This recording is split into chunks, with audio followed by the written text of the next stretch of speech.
তাই গীত সঙ্গীত আবারও আমরা পড়লাম। মানুষ তার মতো করে অনেক কিছু ভাবে, কিন্তু বাস্তবটা রিয়েলিটিতে কি ঘটে? আমরা অনেকে যারা প্রভুকে ভালোবাসি, আমরা প্রভুর পথে চলতে চাই, তাই না? আমরা প্রভুর পথে চলতে চাই, আমরা প্রভুর পথ জানতে চাই। ঈশ্বরের কাজে একটা প্রকাশ আছে, আর তার একটা প্রিন্সিপালিটি, ইনওয়ার্ড প্রিন্সিপালিটি, একটা বাহ্যিক প্রকাশ আছে, আর একটা আভ্যন্তরীণ বা অন্তর্নিহিত একটা নীতি আছে। এই মহাবিশ্বে প্রতিটি যুগে ঈশ্বর তার যে অভিপ্রায়, সেই অনুসারে তিনি কাজ করেন। বাহ্যিকভাবে ঈশ্বরের কাজ প্রত্যেকটা যুগে আলাদা, সেরকমই মনে হয়, কিন্তু আসলে তার যে ইনওয়ার্ড প্রিন্সিপালিটিস, তার অন্তর্নিহিত যে নীতি, সেই নীতিতে সেটা সবসময় এক থাকে।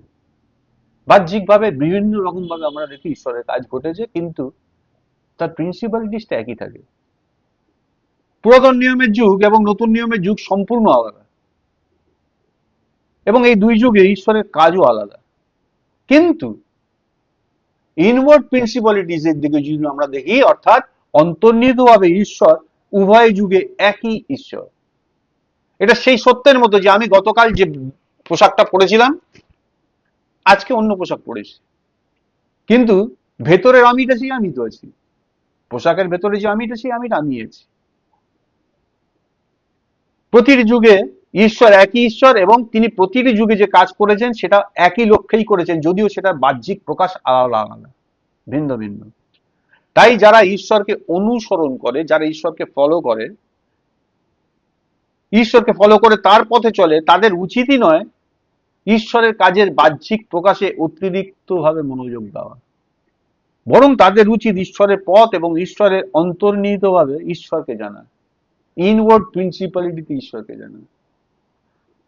প্রত্যেকটা যুগে ঈশ্বরের কাজের পথ কি সেটা বলা কঠিন, এবং ঈশ্বরের কাজ মানুষের মধ্যে ও মানুষের মাধ্যমে কিভাবে প্রকাশিত হয় সেটা বলা আরো কঠিন। এই বিষয়গুলো সম্পূর্ণ ঈশ্বরের হাতে নিয়ন্ত্রিত, এবং সেটা কখনোই মানুষের দ্বারা নির্ধারিত নয়। ভুলটা হয়ে যায় এখানে।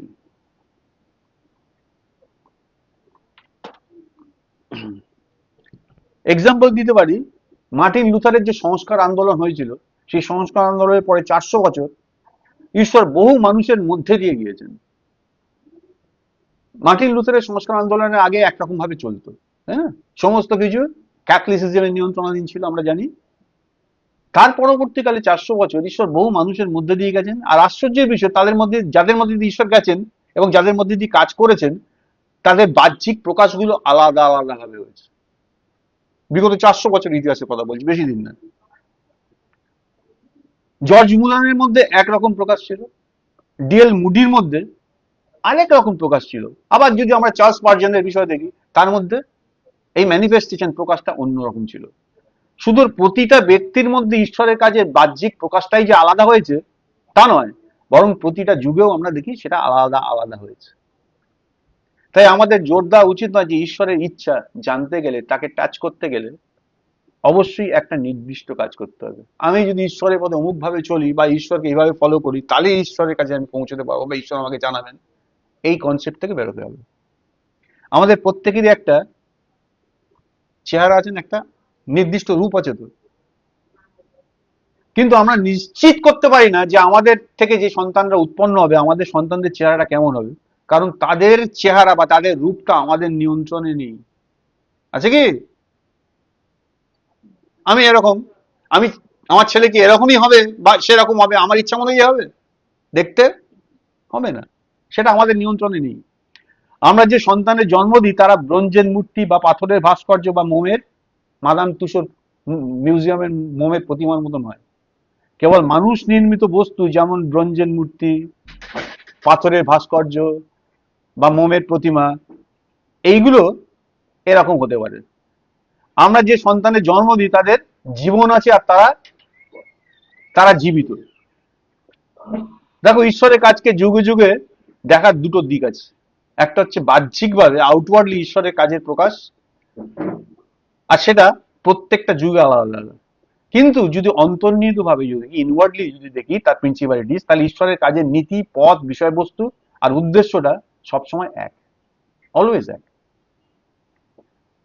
তিনি খ্রিস্টে পরবর্তীতে প্রেরিতদের মধ্যে এবং যুগে যুগে আধ্যাত্মিক সাধুদের মধ্যে কাজ করেছেন, এবং বর্তমান প্রজন্মে তিনি তার লোকদের মধ্যে, আমাদের মধ্যেও কাজ করছেন। দেখো, ঈশ্বরের কাজের লক্ষ্য ও দিক সম্পূর্ণ এক। এটা সেই সত্যের মতো যে যখন আমরা তো বাঙালি, তাই আমরা বাঙালি পোশাক পরি।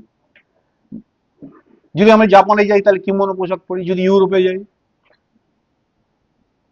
তাহলে আমরা সাহেব সুবোধের মতো পোশাক পরি। কিন্তু আমরা যে ব্যক্তি বাহ্যিক পোশাক যাই পরি না কেন, নির্বিশেষে আমরা ওই একই থাকি, ওটা তো পাল্টায় না। আমরা যেখানেই থাকি না কেন আমরা আমরাই। ঠিক একইভাবে ঈশ্বর ইয়োব, দাউদ, John, Martin Luther, finally George মুলারের মধ্যে যা যা করেছেন তা বাহ্যিকভাবে আলাদা হলেও অন্তর্নিহিতভাবে তার প্রিন্সিপালিটির দিক থেকে সেটা একই। যুগে যুগে ঈশ্বর কখনো তার কাজের পরিবর্তন করেনি। আমরা যদি দেখি পুরাতন নিয়মের যুগ হোক বা নতুন নিয়মের যুগ, ভারতবর্ষ হোক বা বিদেশে, বর্তমান সময় হোক বা ভবিষ্যতে, ঈশ্বরের কাজের বাহ্যিক প্রকাশ নানা রকম হতে পারে, কিন্তু তার ইনওয়ার্ড ফাংশনালিটি, তার প্রিন্সিপালিটিস অন্তর্নিহিত ভাবে একই।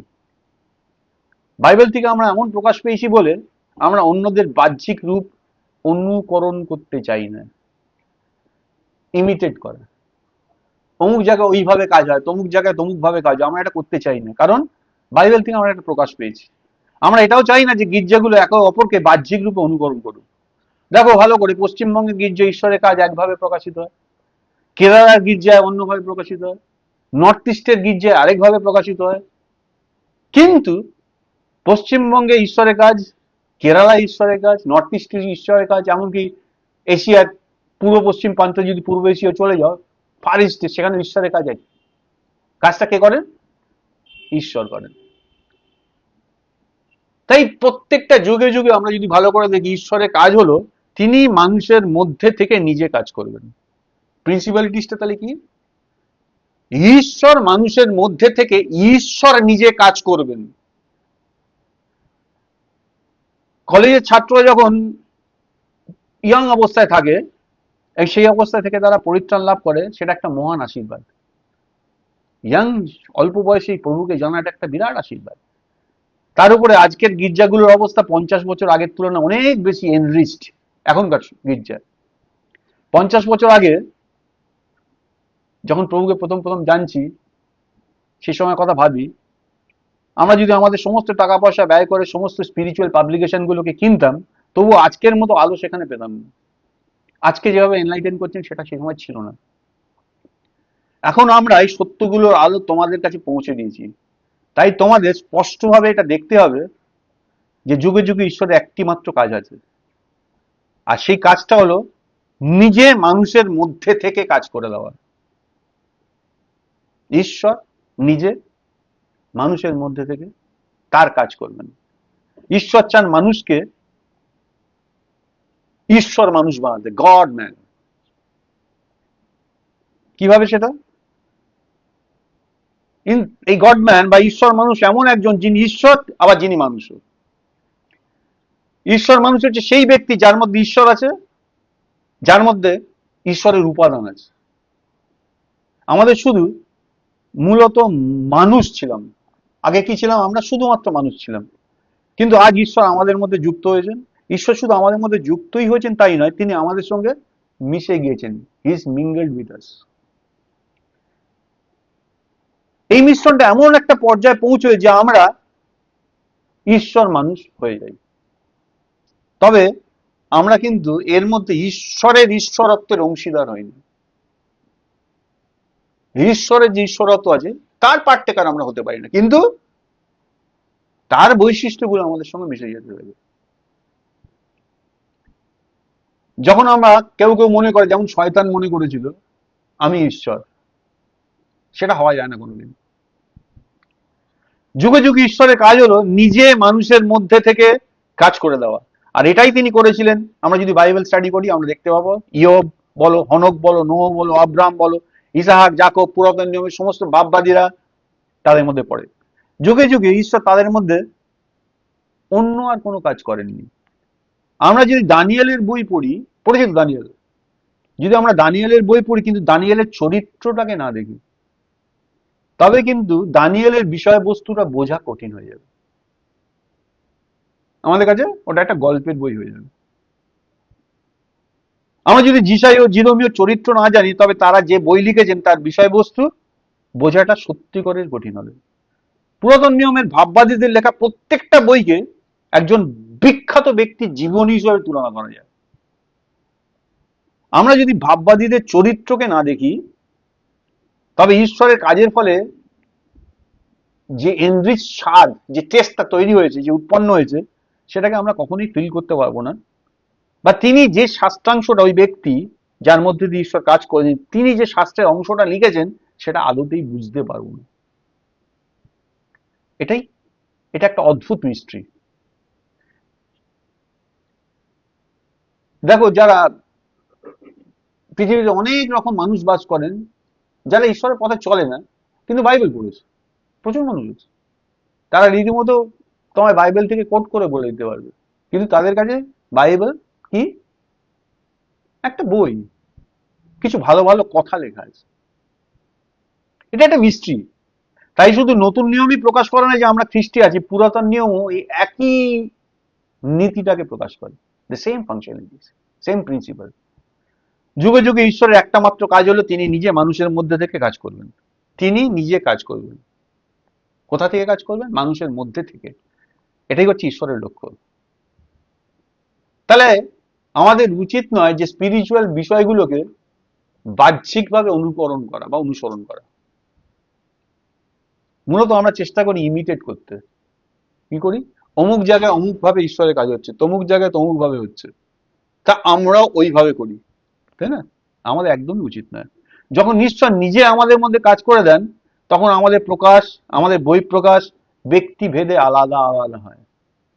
ঈশ্বর যখন নিজে জর্জ মুলারের মধ্যে কাজ করছিলেন, তখন তার মধ্যে প্রকাশিত হলো অনাথ আশ্রম প্রতিষ্ঠা। প্রথম জর্জ মুলার এই বিষয়টাকে ম্যানিফেস্ট করলেন, তার মধ্যে দিয়ে ঈশ্বর কাজ করলেন। কি না? অনাথ আশ্রম প্রতিষ্ঠা। ঈশ্বর যখন চার্লস স্পার্জনের মধ্যে কাজ করছিলেন, তখন তার মাধ্যমে প্রকাশিত হলো সুসমাচারের বিষয় শক্তিশালী একটা প্রচার। তাহলে জর্জ মুলার আর চার্লস স্পার্জন দুজনের কাজের বাহ্যিক চেহারাটা আলাদা। কাজটা কে করছিলেন? ঈশ্বর। ঈশ্বরের কাজ প্রতিটি ব্যক্তির মধ্যে ভিন্নভাবে প্রকাশিত হয়। এই একই ঈশ্বর কাজ করছেন, কিন্তু তিনি ভিন্ন ভিন্ন মানুষের মধ্যে ভিন্ন ভিন্ন ভাবে প্রকাশিত হচ্ছেন। তাই আমাদের এই স্পিরিচুয়াল বিষয়গুলোকে অনুকরণ আমরা তো করতে পারি না, করা উচিত নয়। কেবল আমরা কি করতে পারি? এর ভেতরে যে অন্তর্নিহিত প্রিন্সিপালিটিস বা নীতি আছে, সেটাকে আমরা ফলো করতে পারি। ঈশ্বরের প্রিন্সিপালিটিস, তার নীতিকে ফলো করতে পারি। বাহ্যিক রূপের যে কোনো অনুকরণ সবটাই ভুল। আমরা কেন ঈশ্বরের লোকদের জীবনী বা হিস্ট্রি স্টাডি করি? দেখো, এগুলো অধ্যয়ন করার উদ্দেশ্য ঐতিহাসিক ব্যক্তিদের বাহ্যিক প্রকাশকে খুঁজে বের করে সেটাকে নতুন করে আবার উৎপাদন, রিপ্রোডিউস করা নয়। আমরা করছি, এটা দেখছি, তার মানে আমরা ওদের মতো হবো, ওদের মতো করে করবো না, সেটা নয়। বরং উদ্দেশ্য হল ঈশ্বর তাদের মধ্যে যে পথ খুঁজে নিয়েছিলেন এবং যে কাজ করেছিলেন সেটাকে খুঁজে বার করা। ওইসব মানুষের মধ্যে থেকে ঈশ্বর যে পথ বার করেছিলেন, যেভাবে কাজ করেছিলেন, সেটাকে খুঁজে দেখা। যখন আমরা বলি যে সাম্প্রতিক যুগে ঈশ্বরের কাজ হলো তার গির্জা নির্মাণ করা, তার চার্চকে এস্টাবলিশ করা, তখন আমাদের আন্ডারস্ট্যান্ডিংটা হয়তো যথেষ্ট ক্লিয়ার নয়। অনেক খ্রিস্টান মনে করেন যে প্রেজেন্ট টাইমে, বর্তমান সময়ে ঈশ্বরের পথ হলো সুসমাচারের পথ, তাই তিনি সুসমাচার প্রচারের পথে আছেন বা সুসমাচারের জন্য আছেন। তারা হয়তো সুসমাচার নিয়ে খুব উৎসাহী এবং সমগ্র পৃথিবীতে তারা ছড়িয়ে পড়েন সুসমাচার প্রচারের কাজে। আমরা কখনোই সাহস করে এটা বলতে পারি না যে এটা ভুল, কিন্তু এটা বলতে পারি যে এটা হচ্ছে সর্বোচ্চ একটা বাহ্যিক প্রকাশ, এটা আউটওয়ার্ড এক্সপ্রেশন।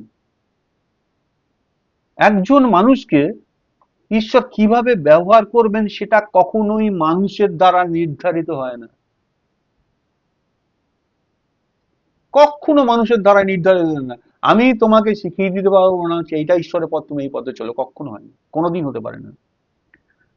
পুরাতন নিয়মে যখন ঈশ্বর ইয়োবের কাছে এলেন, তখন ইয়োব ঈশ্বরের দ্বারা টাচড হলেন, ঈশ্বর তাকে স্পর্শ করলেন এবং তার মধ্যে দিয়ে একটা প্রকাশ হলো, একটা কার্যক্রম উৎপন্ন হলো, যেটা একটা ফাইনালি ফলাফল সৃষ্টি করলো। ঈশ্বরের কাজের ফলে বিভিন্ন মানুষের মধ্যে যে ফলাফল উৎপন্ন হয় সেটা কখনোই এক নয়।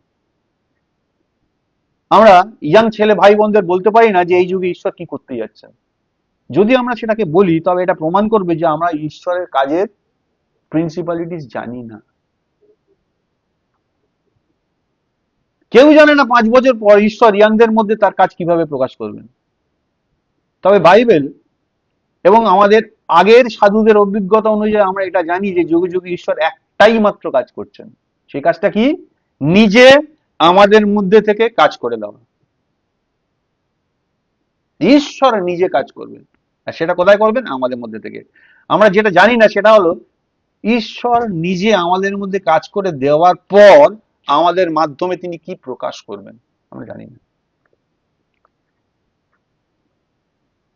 দেখো, ঈশ্বর মানুষের মধ্যে থেকে নিজে কাজ করে দিতে চান। গত 2000 বছর ধরে যারা শুধু ঈশ্বর কিভাবে কাজ করেন সেই বিষয়ে মনোযোগ দিয়েছেন, ফাইনালি তারা ব্যর্থ, বিভ্রান্ত হওয়ার জন্য নির্ধারিত ছিলেন। তাদের হারিয়ে গেছে তারা। নতুন নিয়মে স্পষ্টভাবে এটা দেখা যায় যে ঈশ্বর চান নিজে আমাদের মধ্যে কাজ করে দিতে, কিন্তু এই বিষয়টা আমাদের স্বাভাবিক চিন্তার বাইরে। স্বাভাবিকভাবে যদি ভাবি তাহলে এটা কঠিন, ধরতেই পারবো না। আমরা শুধু ভাবি ঈশ্বরের জন্য উৎসাহী হওয়া, তার জন্য জিল ফিল করা, ঈশ্বরের জন্য কাজ করা, স্পিরিচুয়াল হওয়া, ঈশ্বরের শক্তিকে গ্রহণ করা, এইসব বিষয়গুলো আমরা জানি। বিশেষ করে যারা খ্রিস্ট ধর্মে আছে, আবার বলছি যারা খ্রিস্টানিটিতে আছে। আমার মনে পড়ে এই প্রসঙ্গে, অনেক অনেক বছর আগে আমরা তো খ্রিস্টানিটিতেই ছিলাম, বিভিন্ন বিভিন্ন মানুষের সঙ্গে সংস্পর্শে এসেছি, তারা নানা রকম পলিসি শেখাতেন আমাদের, প্ল্যানিং। আমরা আগে রিট্রিটে যেতাম, সেখানে 30 মিনিট এই হবে, তারপর 25 মিনিট হয়ে হবে, তারপর ওই হবে, তারপর সেই হবে, একটা প্ল্যান, আগে থেকে প্ল্যান প্রোগ্রাম করা আছে না, সব মানুষের তৈরি করে। এটা হচ্ছে খ্রিস্টানিটি। তাই খ্রিস্ট ধর্মে যারা আছে তারা পরিত্রাণ পাওয়ার সঙ্গে সঙ্গে এই স্বাভাবিক চিন্তাগুলি করেন, কিন্তু ঈশ্বর নিজে আমাদের মধ্যে থেকে কাজ করে দেওয়ার বিষয়টা আমাদের কল্পনারও বাইরে, আমরা কখনো ভাবতে পারি না, কারণ আমাদের মধ্যে আলো বা প্রকাশ কোনোটাই নেই। এমনকি এই বিষয়টা যদি আমাদের চোখের সামনে রাখা হয়, তবুও আমাদের ভেতরে কোনো প্রতিক্রিয়া হবে না। এক্সাম্পল স্বরূপ বিচার কর্তৃগণের বিবরণ যদি আমরা দেখি, আর তার 6 অধ্যায়, গিদিয়নের বিবরণ আমরা সবাই পড়েছি, তাই না? দেখো, আমি কয়েকটা জায়গা থেকে পড়ছি। বিচার কর্তৃগণের বিবরণ 6 অধ্যায় এভাবে লেখা আছে, পরে ইসরায়েল সন্তানগণ সদাপ্রভুর সাক্ষাতে যাহা মন্দ তাহাই করিল, আর সদাপ্রভু তাহাদিগকে 7 বৎসর পর্যন্ত মিদিয়নীদের হস্তে সমর্পণ করিলেন। আর ইসরায়েলের উপর মিদিয়নের হস্ত প্রবল হইল, তাই ইসরায়েল সন্তানগণ মিদিয়নের ভয় পর্বত গহ্বর এবং গুহা ও দুর্গম স্থান প্রস্তুত করিল। ঈশ্বরের লোকেরা মিদিয়ন বলে একটা পরজাতিদেরকে ভয় পাচ্ছে, কারণ তাদের কাজের জন্য ঈশ্বর তাদেরকে ওই পরজাতির হস্তে সমর্পণ করি, তারা তাদের টর্মেন্ট করছে। এবার দেখি 3 পদ বলছে, আর এইরূপ হইত, ইসরায়েল বীজ বপন করিলে মিদিয়নীরা ও অমালকীরা এবং পূর্বদেশের লোকে আসিত, তাহাদের বিরুদ্ধে আসিত এবং তাহাদের বিরুদ্ধে শিবির স্থাপন করিয়া ঘষার নিকট পর্যন্ত ভূমির ফসল বিনষ্ট করিত, আর ইসরায়েলের জন্য খাদ্য দ্রব্য কিংবা মেষ, গরু বা গর্দভ কিছুই রাখিত না, কারণ তাহারা আপনাদের পশু পাল ও তাম্বু সঙ্গে করিয়া আসিত, বাহুল্য প্রযুক্ত পঙ্গপালের ন্যায় আসিত, আর তাহারাও তাহাদের রুষ্ট অগণ্য ছিল, আর তাহারা দেশ উচ্ছিন্ন করিবার জন্যই তথা আসিত। তাহাতে ইসরায়েল মিদিয়নের সম্মুখে অতিশয় ক্ষীণ হইল, আর ইসরায়েল সন্তানগণ সদা প্রভুর কাছে ক্রন্দন করিল। তাই না? বিবরণগুলো লেখা আছে। চলে আসছি কয়েকটা পদ পরে, আর 11 পদে লেখা আছে, পরে সদাপ্রভু দূত আসিয়া, আচ্ছা তারপর পড়ি, 7 পদ থেকে পড়ি। যখন ইসরায়েল সন্তানগণ মিদিয়ানীদের ভয়ে সদাপ্রভুর কাছে ক্রন্দন করিল, তখন সদাপ্রভু ইসরায়েল সন্তানগণের কাছে একজন ভাববাদীকে প্রেরণ করিলেন। তিনি তাহাদিগকে কহিলেন, ইসরায়েলের ঈশ্বর সদাপ্রভু এই কথা কহেন, আমি তোমাদিগকে মিশর হইতে উঠাইয়া আনিয়াছি, দাস গৃহ হইতে বাহির করিয়া আনিয়াছি, এবং মিস্ত্রীয়দের হস্ত হইতে ও যাহারা তোমাদের উপরে উপদ্রব করিত তাহাদের সকলের হস্ত হইতে তোমাদিগকে উদ্ধার করিয়াছি। আর তোমাদের সম্মুখে তোমাদের সম্মুখ হইতে তাহাদিগকে তাড়াইয়া দিয়া তাহাদের দেশ তোমাদিগকে দিয়েছি। আর আমি তোমাদিগকে বলিয়াছি, আমি সদাপ্রভু তোমাদের ঈশ্বর। তোমরা যে ইমুরীয়দের দেশে বাস করিতেছ তাহাদের দেবগণকে ভয় করিও না, কিন্তু তোমরা আমার রবে কর্ণপাত করো নাই। প্রিন্সিপালিটিস দেখছি, ঈশ্বর কিছু একটা বললেন, কার মাধ্যমে বললেন? তিনি একজন প্রফেটকে পাঠালেন, তার মাধ্যমে বললেন। 11 পদ, পরে সদাপ্রভু দূত আসিয়া, তারা কি করছিল? ইসরায়েলের কান্নাকাটি করছিল ঈশ্বরের কাছে, এবার বিপদে পড়েছে, তাই না? 7 বছর টর্মেন্টেড হচ্ছে। 11 পদ বলছে, পরে সদাপ্রভু দূত আসিয়া অবিশ্রেয় যোয়াসের অধিকারভুক্ত অফরাতে স্থিত এলা গাছের তলে বসিলেন, আর তাহার পুত্র গিদিওন দ্রাক্ষা মারিবার কুণ্ডে গোম মারিতেছিলেন, যেন মিদিয়নীদের হইতে তাহা লুকাইতে পারেন। কোথায় গম পেশাই করছে? আঙুর পেশাই করার কুণ্ডের মধ্যে, অর্থাৎ সেটা আঙুরের সিজন নয়, তাই সেখানে ন্যাচারালি মিদিয়নীরা এসে সেখানে অ্যাটাক করবে না, আঙুরের সিজন নয়, ওইখানে ঢুকে গম ভাঙাচ্ছে। গম ভাঙিয়ে আটা হবে, আটা দিয়ে রুটি হবে, খাবে, খেয়ে বাঁচবে। তাহলে এখানে গিদিওনের ক্যারেক্টারটা কিরকম? মিদিয়নের ভয়ে ভয়ে সে রয়েছে, তাই তো? পরিষ্কার দেখাচ্ছে। তখন সদাপ্রভু দূত তাহাকে দর্শন দিয়া কহিলেন, হে বলবান বীর, সদাপ্রভু তোমার সহবর্তী। বলবান বীর আঙুরের ক্ষেত্রে লুকিয়ে লুকিয়ে গম ভাঙে, শত্রু ভয়, তাই না? বলবান বীর না? হ্যাঁ, একটা লোক ভয়ে একটা কাজ করছে, কি প্রমাণ করে তার সে বিষয়টা? সে কেমন? মৃদু দুর্বল। Very simple. ঈশ্বর তাকে কিভাবে অ্যাড্রেস করছেন? হে বলবান বীর। ভালো করে শুনুন। সদাপ্রভু তোমার সহবর্তী। গিদিওন তাকে বললেন, নিবেদন করি হে আমার প্রভু, যদি সদাপ্রভু আমাদের সহবর্তী হন, তবে আমাদের প্রতি এই সমস্ত কেন ঘটিল?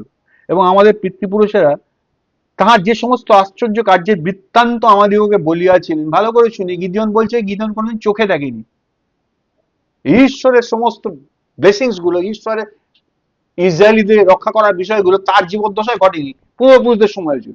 সেটা বলছি, তারা যেগুলো আমাদেরকে বলেছেন সেই কাজের বৃত্তান্ত, সে সমস্ত কোথায়? তাহারা কহিতেন, সদাপ্রভু কি আমাদিগকে মিশর হইতে আনয়ন করেন নাই? কিন্তু সম্প্রতি সদাপ্রভু আমাদিগকে ত্যাগ করিয়াছেন, মিদিয়নীদের হস্তে সমর্পণ করিয়াছেন। তখন লেখা আছে 14 পদে, সদাপ্রভু তার দিকে ফিরিয়া কহিলেন, তুমি তোমার এই বলেতেই গমন করো। খুব ইম্পর্টেন্ট কথা, মিদিয়নের হস্ত হইতে ইসরায়েলকে নিস্তার করো। এটার জন্য পড়ছিলাম, তুমি তোমার কিসে গমন করো? এই বলেতেই। গিদিওন কেমন? গিদিওনের বলটা কেমন? গিদিওনের পাওয়ার কেমন? ক্ষমতা কেমন? শক্তি কেমন? হ্যাঁ, প্রচন্ড ভীতু একটা লোক, তার কোনো বলই নেই। আর ঈশ্বর তাকে বলছেন, তুমি তোমার এই বলেতেই গমন করো। আচ্ছা, একটা ব্যক্তিকে ঈশ্বর পাঠাচ্ছেন যে ভীতু, যে জানে তার পক্ষে ইম্পসিবল, ঈশ্বর তাকে পাঠাচ্ছেন কি করতে? পাঠাচ্ছেন পরজাতিদের হাত থেকে তার জাতিকে উদ্ধার করতে। তার মানে বিশাল বড় একটা কাজে পাঠাচ্ছেন। কাকে পাঠাচ্ছেন? একটা ভীতু লোককে, হয় নাকি? হ্যাঁ, পরবর্তীকালে তোমার 6, 7, 8 অধ্যায়গুলো পড়ে নেবে, ফাইনালি তো উদ্ধার করেছিল। কিভাবে করেছিল? তার মানে এটা পরিষ্কার করে দেয়, এক্ষেত্রে গিদিওনের কি কোনো ক্রেডিবিলিটি ছিল? মিদিয়ন তার শক্তি প্রয়োগ করে এটা করেছিল? হয়নি কোনোভাবে। তাহলে কে করেছিল কাজটা? কাজটা করেছিল কে? ঈশ্বর করেছিলেন তার মধ্যে দিয়ে। বুঝেছে? তাহলে আমরা কি দেখছি? এই বিষয়টা যদি আমাদের চোখের সামনে রাখা হয়, তবুও আমাদের ভেতরে কোনো প্রতিক্রিয়াই হবে না। আমরা যেন পাথরের মতো, যেখানে কখনোই কোনো বীজ বপন করা যায় না, যেখানে কালি দিয়ে কিছু লেখা যায় না, এরকম আমরা। ঈশ্বরের একমাত্র কাজ সম্পর্কে আমাদের কোনো ধারণাই নেই। যারা বহু বছর ধরে পরিত্রাণ পেয়েছেন এবং গির্জায় অনেক অনেক অনেক সারমন শুনেছেন, তারাও ঈশ্বরকে ভাবলেই নিজেদেরকে উন্নত করতে চান, নিজেকে ডেভেলপ করতে চান। আমি এটা করতে পারি না, প্রভুর কাছে সাহায্য চাই যেন এটা করে উঠতে পারি। আমি ওটা করতে পারি না, আমি এমন ছিলাম, আমি সাহায্য চাইছি যেন আমি এটা কাটিয়ে উঠতে পারি, তাই না? নিজেদের ডেভেলপ করতে পারেন। আমাদের প্রয়োজন পবিত্র আত্মা আমাদের চোখ খুলে দেখান যে আমাদের এইসব উন্নতিটা ঈশ্বরের আদৌ ইচ্ছা নয়। আগে আমি খারাপ ছিলাম, এখন আমি ভালো হয়ে গেছি, আগে ওটা করতে পারতাম না, এখন এটা করতে পারি ঈশ্বরের জন্য। ঈশ্বর এগুলো চান না। এই উন্নতি ঈশ্বরের লক্ষ্য নন। আমরা যদি আগের থেকে 1,00,000 গুণও ভালো হয়ে যাই, তবুও ঈশ্বর সেটা চান না। সেটা দিয়ে কি হবে? ঈশ্বরের কাজে কোন কাজে লাগবে না। ঈশ্বর যেটা চান তা হলো তিনি নিজে আমাদের মধ্যে থেকে কাজ করবেন। আমি ভালো হব, আমি অমুক হব, ঈশ্বর চান না। তিনি নিজে আমাদের মধ্যে থেকে কাজ করবেন। যুগে যুগে ঈশ্বর এটাই করে আসছেন। দেখো, ঈশ্বরের কাজের প্রকৃতি প্রতিটা যুগে একই। ঈশ্বরের কাজের নকশা, তার প্ল্যানিং, তার পরিমাপ একটুও বদলায়নি। তিনি চান তিনি নিজে আমাদের মধ্যে থেকে কাজ করবেন। আর এই কাজের বাহ্যিক রূপ, তার প্রকাশ, তার প্রতিটা ব্যক্তির মধ্যে আলাদা আলাদা। প্রত্যেকটা ব্যক্তির মধ্যে আলাদা। আমরা যদি সবাই ঈশ্বরের সঙ্গে কোঅপারেট করি, তার সঙ্গে সহযোগিতা করি, তবে আগামী 5 বছরে পৃথিবীতে কি ঘটবে তা ঈশ্বরই জানেন। কি ঘটতে চলেছে, সকলে যদি কোঅপারেট করে তাহলে যে কি ঘটতে চলেছে ঈশ্বরই জানেন। তাহলে ঈশ্বরের সঙ্গে কোঅপারেট করা, ঈশ্বরের সঙ্গে সহযোগিতা করা, ঈশ্বরের সঙ্গে সহযোগিতা করার অর্থই হচ্ছে উৎসর্গ, আত্মসমর্পণ আর নির্ভরতা। বিগত দিনগুলিতে আমরা কনসেক্রেশন বা উৎসর্গের সম্বন্ধে জানছিলাম, তাই না? ঈশ্বর চান তিনি নিজে আমাদের মধ্যে থেকে কাজ করবেন। এটা আমাদের মধ্যে একটা স্পষ্ট আলো। কিন্তু প্রশ্ন হলো, আমরা কি সত্যি ঈশ্বরকে এটা করতে দিতে চাই বা করতে দিই? আমরা কি ঈশ্বরকে এই পথে যেতে দিই? যদিও বেসিক্যালি এটাই আমাদের দায়িত্ব। আমরা কি ঈশ্বরকে তার ইচ্ছা পূরণ করতে দিতে রাজি? এখানে আমাদের উৎসর্গের বিষয়টাকে ডিজার্ন করতে হবে, আমাদের এটাকে বিবেচনা করতে হবে। উৎসর্গ কি? হোয়াট ইজ ডিজার্নমেন্ট বা হোয়াট ইজ কনসিক্রেশন? উৎসর্গটা কি? দেখো, উৎসর্গ হলো ঈশ্বরকে আমাদের মধ্যে দিয়ে যেতে দাও। ঈশ্বর ঠিক যেভাবে আমরা গিদিওনের বিষয়টা দেখলাম, এই বলো তুমি যাও, যে লোকটা ভীতু, যার পক্ষে ইম্পসিবল, সে অ্যালাউ করলো ঈশ্বরকে তার মধ্যে দিয়ে যেতে দিতে। বুঝতে পারছি ব্যাপারটা? আমাদের উচিত ঈশ্বরকে আমাদের মধ্যে দিয়ে যেতে দেওয়া, এটাই আমাদের দায়িত্ব। দেখো ভেবে, আমরা কি ঈশ্বরকে তার ইচ্ছা পূরণ করতে দিতে রাজি? এখানে আমাদের কনসিক্রেশনের বিষয়টা, আমাদের উৎসর্গের বিষয়টাকে বিবেচনা করতে হবে। যদিও ঈশ্বর মানুষের মধ্যে নিজে কাজ করে দেওয়া গত 6,000 বছর ধরে খুব কম মানুষই সেটা করতে দিয়েছে। ঈশ্বর ইচ্ছা তিনি নিজে মানুষের মধ্যে থেকে কাজ করবে। কিন্তু আদমের সময় থেকে তুমি যদি দেখতে দেখতে আসো পরবর্তীকালে, বিগত 6,000 বছরের যদি তুমি মিনিমাম ইতিহাস দেখো, খুব কম লোক সেটা করতে দিয়েছে। যদি আমাদের চোখ খোলে, তবে আমাদের ঈশ্বরকে বলতে হবে যে আমরা নিজেদেরকে উৎসর্গ করতে রাজি আছি। মানুষকে কোনো আধ্যাত্মিক মহাপুরুষ হতে উৎসর্গ শেখানোটা ভুল। আমরা সাধারণত শিখিয়ে থাকি ঈশ্বরের জন্য নিজেকে উৎসর্গ করা। কেন না, ঈশ্বর তোমার জন্য বড় কিছু একটা প্ল্যান করেছেন, ঈশ্বরকে নিজেকে উৎসর্গ করো, তবেই তো ঈশ্বরকে কাজ দেখতে পাবে। এটা ভুল, ভুল কনসেপ্ট। সঠিক উৎসর্গ শেখানো হলো তাদেরকে সাহায্য করা, যাতে তারা দেখতে পারে যে মহান ঈশ্বর চান তিনি নিজে মানুষের মধ্যে দিয়ে যেতে এবং মানুষের মধ্যে দিয়ে প্রকাশিত হতে। এটা ঈশ্বরের প্ল্যান। তিনি তার মধ্যে দিয়ে যাবেন, তার মধ্যে দিয়ে নিজেকে প্রকাশ করবেন। যখন তুমি ঈশ্বরকে কাজ করতে দিতে রাজি হও, তখন তোমাকে তাকে বলতে হবে, হে ঈশ্বর, তুমি যা চাও তাই করতে পারো। আজ থেকে ঈশ্বর তোমার কাছে যা চান তা হলো তোমার আত্মসমর্পণ। কি চান? তোমার আত্মসমর্পণ। যখনই তুমি অনুভব করবে ঈশ্বর কোনো বিষয়ে তোমাকে টাচ করছেন, তখনই তোমার কাজ হলো সাবমিট করা, আত্মসমর্পণ করা। এভাবে তুমি তোমার মধ্যে ঈশ্বরের উপাদান আরো কিছুটা গেইন করবে, আরো কিছুটা লাভ করবে। এটাই আমাদের প্রভুর সামনে দায়িত্ব।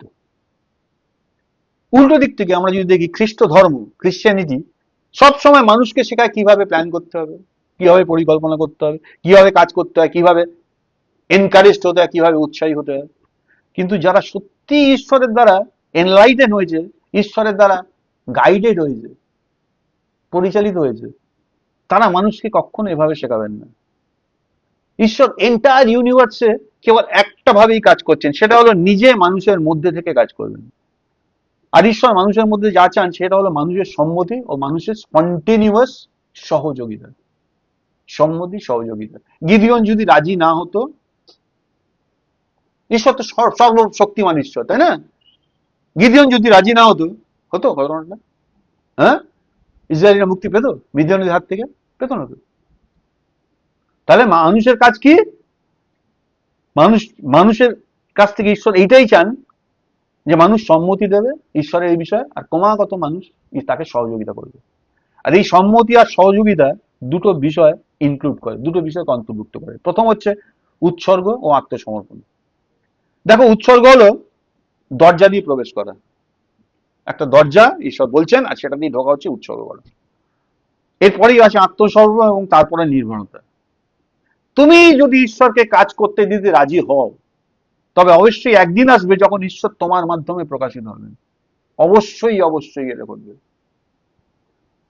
ঈশ্বরের জন্য কিছু করতে চাওয়া নিরর্থক, ইউজলেস। আমি ঈশ্বরের জন্য কিছু করব, এই বিষয়টাই হচ্ছে ইউজলেস। ঈশ্বরের জন্য কিছু করতে চাওয়া হলো অধঃপতিত খ্রিস্ট ধর্মের ধারণা। খ্রিস্টানিটি যেটা ফল করে গেছে, তাদের কনসেপ্ট হচ্ছে ঈশ্বরের জন্য কিছু করা। একজন যে এনলাইটেন হয়েছে, যার মধ্যে রেভিলেশন এসছে, সেই ব্যক্তি দেখেন যে ঈশ্বর চান নিজেই তার মধ্যে কাজ করে দিতে এবং তারপরে তার মধ্যে দিয়ে প্রকাশিত হতে। যেটা প্রয়োজন তা হলো আমাদের কোঅপারেশন, আমাদের সহযোগিতা এবং ঈশ্বরকে আমাদের মধ্যে দিয়ে যেতে দেওয়া। এটা ঈশ্বর চাইছেন। দুঃখের বিষয়, শত শত হাজার মানুষ ঈশ্বরকে দরজার বাইরে রাখে এবং তাকে ভেতরে আসতে দেয় না। তারা সবাই বলে, সরি, এই পথটা বন্ধ, আপনি ঘুরে আসুন। আমাদের বলতে হবে, প্রভু আমি তোমাকে ভেতরে আসতে দিচ্ছি। আর এটাই হচ্ছে আজকে আমাদের দায়িত্ব। যদি কেউ এভাবে উঠে দাঁড়ায়, ঈশ্বরের একটা পথ হবে এবং তিনি তার কাজ করতে পারবেন। কিছু ভাই আছে, তারা উৎসর্গ করতে চায় কিন্তু পথ খুঁজে পায়নি। তারা চায় কিন্তু পথ খুঁজে পায়নি। দেখো, উৎসর্গ কেবল কথার বিষয় নয়। আমরা কিভাবে নিজেদেরকে উৎসর্গ করব, আমরা কিভাবে ঈশ্বরের কাছ থেকে বিশেষ আহ্বান গ্রহণ করতে হবে, এগুলো গুরুত্বপূর্ণ প্রশ্ন। ঈশ্বর আমাকে কি বলবেন সেটা আমি শুনবো, কিভাবে শুনবো, কিভাবে সেটাকে আমরা রিসিভ করতে হবে, এটা একটা গুরুত্বপূর্ণ কোশ্চেন। যদি আমরা এই বিষয়গুলোকে টাচ করতে পারি এবং এর মধ্যে ঢুকতে পারি, তবে অনেক সমস্যার সমাধান হবে। দেখো, স্পিরিচুয়াল বিষয়গুলো ঈশ্বরের দ্বারা ইনিশিয়েট হওয়ার প্রয়োজন আছে, অর্থাৎ ঈশ্বরের দ্বারা সূচিত হওয়ার প্রয়োজন আছে। যে কোনো আধ্যাত্মিক বিষয় ঈশ্বরের থেকে উৎপন্ন, শুরু হওয়া, ইনিশিয়েট হওয়ার প্রয়োজন আছে। কেন বলছি? এই মহাবিশ্বের সবকিছু ঈশ্বরের দ্বারা সূচিত হয়। বাইবেলের এই কথাগুলো দিয়ে শুরু হয়। বাইবেলটা শুরু হয়েছে আদিতে ঈশ্বর ছিলেন, তাই না? আদিতে ঈশ্বর, in the beginning there was God. সমগ্র মহাবিশ্বের সবকিছু শুরুই হচ্ছে ঈশ্বর। এটা আধ্যাত্মিকভাবে যেমন সত্য, শারীরিকভাবেও তেমন সত্য। পুরাতন সৃষ্টি ঈশ্বরের দ্বারা শুরু হয়েছিল এবং নতুন সৃষ্টিও ঈশ্বরের দ্বারাই শুরু হয়েছে। যদি ঈশ্বর আমাদের ডাক না দেন, তবে আমরা কিভাবে তার ডাকের উত্তর দেব? ঈশ্বর যদি মিডিয়নকে নাই ডাকতেন, তাহলে মিডিয়ন কিভাবে রেসপন্স করতো? গিদিয়ন, সরি, তাই না? তাহলে শুরুই হচ্ছে ঈশ্বর দিয়ে। যদি ঈশ্বর আমাদের উপর আলো না দেন, যদি আমাদেরকে এনলাইটেন না করেন, তবে আমরা কিভাবে তার দ্বারা আলোকিত হব? ঈশ্বর প্রথম, আমরা হচ্ছে সেকেন্ডারি, আমরা দ্বিতীয়। ঈশ্বরকে প্রথমে আমাদের উপর আলো দিতে হবে, তারপর আমরা দেখতে পারবো। ঈশ্বরকে প্রথমে ডিমান্ড করতে হবে, আমাদের কাছে চাইতে হবে, তারপরে আমরা মান্য করতে পারবো, তাই না? সিকোয়েন্সটা, এই যে সিকোয়েন্স, এই ক্রমটা কখনো ভুলে যাও না। আগে ঈশ্বর আলো দেবেন, তারপর আমি দেখবো। আগে ঈশ্বর ডিমান্ড করবেন, তারপরে আমি মান্য করবো।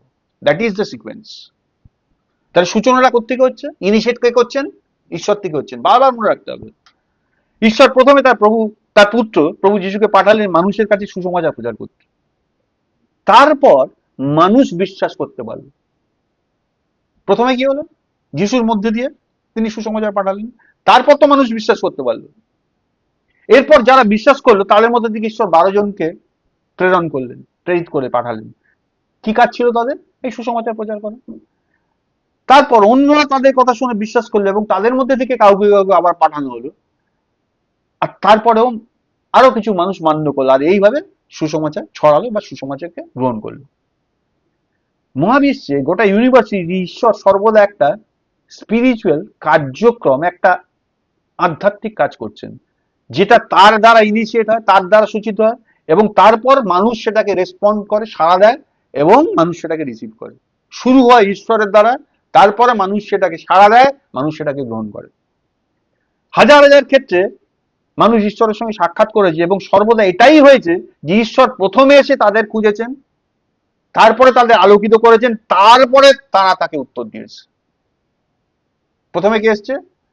গিদিয়ন। গিদিয়ন খুঁজে বেড়াচ্ছিল কে বাঁচাবে আমাদের, তাই না? তাই হচ্ছিল, বাইবেলে দেখলাম এটা। না না, গিদিয়ন কিচ্ছু করছিল না। গিদিয়ন নিজে, আপনি বাঁচলে বাপের নাম, কিভাবে নিজে বাঁচবে সেই চেষ্টা করছিল। ঈশ্বর প্রথমে এনলাইটেন করলেন, ঈশ্বর প্রথমে দেখা দিলেন, ঈশ্বর প্রথমে খুঁজলেন, ঈশ্বর প্রথমে বললেন। তাহলে ইনিশিয়েট কে করছেন? সবসময় ইনিশিয়েট ঈশ্বর করবেন, তারপরে মানুষ তাকে রেসপন্ড করবে, তাকে মান্য করবে, তাকে উত্তর দেবে। ঈশ্বর তারপরে কি করছেন? আবার তাদের উপর আলো দিয়েছেন, এবং তারা আবার সাড়া দিয়েছে। এই যে সিকোয়েন্স, এটাকে কখনোই উল্টে দেওয়া উচিত নয়। আমাদের ঈশ্বরের জন্য কিছু করতে হবে, তারপর ঈশ্বর আমাকে আহ্বান করবেন, নেভার। এটাকে কখনো উল্টে দেওয়া উচিত নয়। এই যে স্পিরিচুয়াল আধ্যাত্মিক কার্যক্রম সর্বদা ঈশ্বরের দ্বারা সূচিত হয়। ঈশ্বরকে প্রথমে মানুষের মধ্যে কিছু করতে হবে, তারপরই মানুষ উত্তর দিতে এবং মান্য করতে পারবে। নট বিফোর দ্যাট, তার আগে তো পারবে না। সেটা কিভাবে হয়? দেখো, অন্তরের যে অনুভূতি, সেটাকে মান্য করা, দ্যাট ইজ দ্য বিগিনিং। শুরু হয় এখান থেকে। আমাদের পরিত্রাণের অভিজ্ঞতায়, এক্সপিরিয়েন্সে আমরা সর্বদা ঈশ্বরের আলো, ঈশ্বরের দাবিকে গ্রহণ করি। যখন প্রথম এই বিষয়টা সূচনা হয়েছিল, নিজের জীবনকালকে ভেবে দেখবে, আমরা রিসিভ করেছিলাম না এই বাক্যটাকে, যে প্রভু যিশু ঈশ্বরের পুত্র, তিনি আমাদের পাপের জন্য মরেছিলেন। রিসিভ করেছিলাম। যখন এই আলোটা এসেছিল, তখন আমরা ঈশ্বরের যে ডিমান্ডটা, সেটাকে আমরা রিসিভ করেছিলাম। এই নীতি অনুযায়ী কোনো খ্রিস্টান সত্যি বলতে পারে না যে তার কাছে কোনো ডাক, কোনো দাবি বা কোনো অনুভূতি নেই। সে যদি খ্রিস্টান হয়ে থাকে, সে কখনোই বলতে পারে না ঈশ্বরের কোনো ডাক, ঈশ্বরের কোনো ফিলিংস তার কাছে নেই, বলতেই পারে না। এই ডাক, এই দাবি আর এই অনুভূতি সবই হচ্ছে ঈশ্বরের আলো। প্রশ্ন হলো, যখন আমরা এই দাবি অনুভব করি এবং ডাক শুনি, আমরা কি এগোতে ও সেই ডাকের উত্তর দিতে রাজি? যখন শুনি, ডাক শুনে, আলো দেখে এবং অন্তরের দাবি অনুভব করে যদি আমরা সেটা গ্রহণ করতে রাজি হই, তবে আমরা ঈশ্বরকে অনুসরণ করা ও তাকে স্পর্শ করার পথে থাকব। আমরা সেখানে প্রবেশ করব। আর এটার মধ্যে দিয়ে একটা সাইকেল, একটা চক্র শুরু হবে, যেখানে ঈশ্বর আমাদের ডাকবেন, আমাদেরকে আলোকিত করবেন, আমরা তাকে মান্য করব, এবং এরপরে তা আমাদেরকে বা আমাদের মান্যতার প্রতিক্রিয়া, মান্যতা যখন করবো তখন একটা কিছু ঘটবে, একটা রিপারকেশন হবে। তাহলে আমাদের মান্যতা ও প্রতিক্রিয়া ঈশ্বরের আরো বড় ডাক, আরো বড় আলো নিয়ে আসবে। এটা একটা চক্র, একটা সাইকেল। মানুষ পরিত্রাণ পাওয়ার পর প্রথমবার প্রভুর দ্বারা স্পর্শিত হয় এবং জানে যে এটা প্রভুর ডাক। কিন্তু কিন্তু কেউ কেউ আছেন এই ডাককে উপেক্ষা করে, ফলে তাদের ভেতরে অনুভূতি ও আলো বন্ধ হয়ে যায়। আমি অনেককে দেখেছি। কি হয়? এই আলোটা, এই অনুভূতিটা আস্তে আস্তে ডেড এন্ড হয়ে যায়। আর তোমরা পবিত্র আত্মাকে নির্বাণ করো না, কথাটা লেখা আছে। অন্যরা যখন ডাক পায়, তাহলে কিছু মানুষ এরকম আছে, আবার কিছু মানুষ আছে তারা যখন ডাক পায় তারা তখনই রেসপন্ড করে, আর আলো পেলে সঙ্গে সঙ্গে সেটাকে ফলো করে। ফলে এই মানুষদের ক্ষেত্রে, দ্বিতীয়দের ক্ষেত্রে কি হয়? তারা আরো ডাক পায়, আরো আলো আসে। আমাদের মধ্যে সর্বদা এমন একটা সাইকেল থাকে। অনেকটা ছোট ছোট বাচ্চা, ছোট বাচ্চাদের যখন তুমি সার্কেল আঁকা শেখাবে, বৃত্ত আঁকার মতো, তারা কি করে বলো তো? তাদের দেখবে সমানই গোলটা বড় হচ্ছে, তাই না? এইটা হচ্ছে সেরকম, সমানই চক্রটা বড় হতে থাকে। সময়ের সঙ্গে সঙ্গে যারা এই চক্রের অভিজ্ঞতা লাভ করে, এই সাইকেলের এক্সপিরিয়েন্স করে, তারা সম্পূর্ণ ক্লিয়ার হয়ে যায়, স্বচ্ছ হয়ে যায়। তারা বাইবেলে উল্লেখিত সেই চারটে জীবন্ত প্রাণী আমরা দেখেছিলাম জিএসকেলের পুস্তকে প্রকাশিত বাক্যে, সেরিবিয়ানদের মতো, যারা ঈশ্বরের সামনে থাকে, যাদের চারিদিকে চক্ষুতে পরিপূর্ণ, তারা সেরকম হয়ে যায়। ক্রমাগত যারা এটা শোনে আর মান্য করে, শোনে মান্য করে, ডাকটা এনলাইটেন হতে থাকে, তারা এরকম হয়ে যায়। ঠিক এর অপোজিটে এমন খ্রিস্টানও আছে যাদের মধ্যে একটাও ফুটো নেই, ছিদ্র নেই। আর যেহেতু ছিদ্র নেই, তারা যেন পেতল আর লোহার দেয়ালের মতো সম্পূর্ণ অন্ধকারে আছে, কোনো আলো ঢোকে না তাদের মধ্যে। কারণ তারা পরিত্রাণ পাওয়ার পর থেকে কখনো অন্তরের অনুভূতিকে মান্য করেনি বা ঈশ্বরের আলোকে গ্রহণ করেনি, মান্য করেনি, গ্রহণ করেনি। তারা একটা স্টেজ হচ্ছে পরিত্রাণ পাওয়া, পাওয়ার পরেই ঈশ্বর আলো দেন। ঈশ্বর কি করেন? রিপারকেশন পাঠান, রিপল পাঠান, অন্তরে একটা অনুভূতি পাঠান, সেটাকে কখনো অ্যাকসেপ্ট করেনি, মান্য করেনি। যদি কোনো খ্রিস্টান ঈশ্বর ডাকলে সঙ্গে সঙ্গে উত্তর দেয় এবং প্রভুর কাছ থেকে কোনো অনুভূতি পেলে সঙ্গে সঙ্গে সেটাকে মান্য করে, তবে তার মধ্যে একটা ছিদ্র, একটা খোলা পথ তৈরি হবে, যেটার মধ্যে দিয়ে ঈশ্বর নিজে তার মধ্যে কাজ করে দিতে পারবে। গিদিওনের ক্ষেত্রে আমরা যেটা দেখলাম, কাজটা কে করলো গিদিওনের মধ্যে দিয়ে? গোটা মিদিয়নই ওই অত যেটা বলছে পঙ্গপালের মতো বাহিনী তাদেরকে হটিয়ে দিতে পারলো একটা লোক যে ভীতু। কে করলো কাজটা? ঈশ্বর। কখন করলো? যখন সে ঈশ্বরের সেই আলোটা পেল এবং অনুভূতিটা পেয়ে তাকে মান্য করলো, তখন ঈশ্বর তার মধ্যে একটা ছিদ্র পেলেন, যার মধ্যে দিয়ে ঈশ্বর তার মধ্যে দিয়ে এই কাজটা করলেন। That is the principal. কেউ কেউ অনেক ছিদ্রে পূর্ণ, তাই তাদের জন্য প্রভুর আলোতে আলোকিত হওয়াটা অনেক সহজ। আর এটাই হচ্ছে আমাদের পথ। সহজভাবে বললে, ঈশ্বর যা চান তা হলো তিনি নিজেই আমাদের মধ্যে থেকে কাজ করবেন এবং তারপর আমাদের মধ্যে দিয়ে প্রকাশিত হবেন। এটা সহজভাবে বলা যায়। আমাদের দায়িত্ব কি? আমাদের দায়িত্ব হলো উৎসর্গ ও আত্মসমর্পণের মাধ্যমে ঈশ্বরের সঙ্গে কাজ করা, তাকে আমাদের মধ্যে কাজ করে দেওয়ার এবং তারপর আমাদের মধ্যে দিয়ে যেতে দেওয়ার পথ করে দেওয়া। এটাই হচ্ছে আমাদের কাজ, আমাদের দায়িত্ব। রিয়েলিটিতে যদি বাস্তবে দেখি, আমরা যেদিন পরিত্রাণ পাই সেদিন থেকেই আমাদের শেখা উচিত ঈশ্বরের আলোতে আলোকিত হওয়া, অন্তরের অনুভূতিকে মান্য করা। ঈশ্বর কোথায় কথা বলেন? ভেতরে প্রথমে আসবে। অন্তরের ডাকের উত্তর দেওয়া এবং অন্তরের দাবি সাড়া দেওয়া, এটা একটা গুরুতর বিষয়, এটা সিরিয়াস বিষয়। কিন্তু প্যারালি এটা আবার সহজ বিষয়। যে এটা করতে শুরু করছে তার কাছে এটা খুব ইজি। দেখো, ন্যাচারাল লাইফ, যে লাইফ আমরা পৃথিবীর বুকে জন্মেছি, আমরা বিলং করছি রাদার, সেটাকে বলছি ন্যাচারাল লাইফ, প্রাকৃতিক জীবন বা স্বাভাবিক জীবন। এই জীবনটার ঈশ্বরের কিংডমে কোনো স্থান নেই, কোনো জায়গা নেই। আমরা এটা বুঝতে পারি না। কেউ কেউ গর্ব করে বলে যে তারা প্রভুকে ভালোবাসে, তাই না? ভালোবাসে সবাই প্রভুকে, হ্যাঁ? কেউ কেউ বোস্ট করেও বলে প্রভুকে ভালোবাসে, কিন্তু তাদের দৈনন্দিন জীবনে তারা ঈশ্বরের ডাকের কোনো রেসপন্ড করে না, উত্তর দেয় না। এভরিডে লাইফে ঈশ্বরের ডাকের কোনো উত্তর দেয় না, তারা বলে ঈশ্বরকে ভালোবাসে। বরং তারা তার ঈশ্বরের কণ্ঠস্বরকে উপেক্ষা করে, ইগনোর করে। তারা শুধু আবেগে উত্তেজিত হলে বলে যে তারা প্রভুকে ভালোবাসে। যখন খুব বিষয় টিষয় শুনে একটা ইমোশন হয়ে যায়, ও প্রভু তুমি কি অদ্ভুত, তুমি কি অসাধারণ। এক্সাম্পল, রিয়েল লাইফের এক্সাম্পল দেখো। এই ধরনের মানুষ যখন সিনেমা দেখতে যেতে যায়, তখন অন্তর তাদের একটা অনুভূতি তাদেরকে নিষেধ করে, তবুও তারা যায়। তারা জানে যে বড় বড় পাপ করা উচিত নয়, কিন্তু ছোট ছোট বিষয়ে তারা খুব উদাসীন। বলে আমি নরহত্যা করি না, চুরি করি না, ব্যভিচার করি না, ছোট ছোট বিষয় খুব খুব খুব ইগনোর, খুব উদাসীন। যখন সবাই প্রার্থনা হয়, প্রার্থনা করার সময় তেমন কি সাক্ষ্য দিতে পারে যে তারা প্রভুর আত্মার দ্বারা টাস্ট হয়েছে, স্পর্শিত হয়েছে। অনেক খ্রিস্টানই এমন। আসলে এভাবে প্রভুকে ভালোবাসাটা ইউজলেস, প্রভুকে ভালোবাসা নিরর্থক।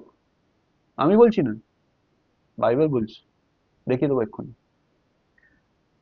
রিসেন্টলি একটা লেখা পড়ছিলাম, এক ভাইয়ের বলা একটা কথা ছিল, সেটা আমাকে খুব নাড়া দিয়েছে। সে ভাই বলছিলেন, প্রাকৃতিক কণ্ঠস্বরী প্রাকৃতিক জীবন, ন্যাচারাল ভয়েস হচ্ছে ন্যাচারাল লাইফ, আর প্রাকৃতিক জীবনই হচ্ছে বাস্তবে অবাস্তব জীবন। বুঝতে পারলেন না তো?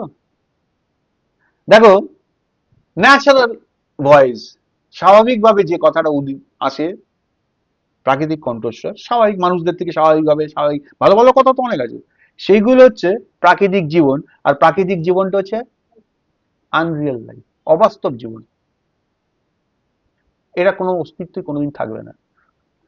কেউ হয়তো তোমার সঙ্গে প্রার্থনা করবে, দেখাবে যে সে সত্যি তোমার সঙ্গে সমন্বয় করে সেবা করতে চায়। আমরা যখন বাসে আসো আসো দুজন দুজন বা তিনজন তিনজন আমরা প্রার্থনা করি, কোনো একটা বিষয় নিয়ে আমরা একমত হই, হই না? বাইবেল শিখিয়েছে যখন তোমরা কোনো বিষয়ে একমত হও, সেই বিষয়ে যাচনা করো, আমি তোমাদের মধ্যে উপস্থিত থাকবো আর তোমাদের জন্য সেই কাজটা করবো, লেখা আছে না বাইবেলে? হ্যাঁ, আচ্ছা তোমরা তো অনেকে করেছো এইগুলো, ঘটনাগুলো হয়েছে, কাজ কাজ হয়েছে?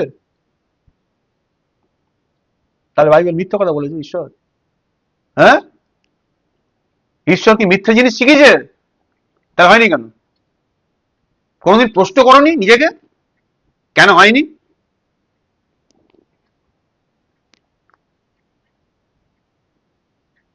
ধরো কেউ হয়তো তোমার সঙ্গে প্রার্থনা করবে, দেখাবে যে সে সত্যি তোমার সঙ্গে